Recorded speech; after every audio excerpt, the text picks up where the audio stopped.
baie ander funksies, maar hierdie 3 is vir my van kardinale belang. En die eerste een wat ek aangeraak het, die Gees van God wat dan nou in my is, wat nou toestemming het, deur my geloof in Jesus en die kruis, doen in my 'n werk.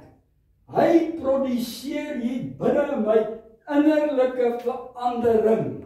Mense, daar's goed in my lewe wat ek nog aan vashou, wat nie van die Here is nie, wat nie in die wil van die Here is nie. En ja, daar's goed wat ek wil klaarmaak mee en ek sukkel. En ek het toe gesê dat daai man wat vir my sê, maar Chris, jy verstaan nie. Ek wil die drank los, maar die drank wil my nie los nie. As ek by die borrelspoor verbyry, dan steek hy sy lang arm so uit en hy point my en hy roep my en dan stop ek en kry ek maar nog een.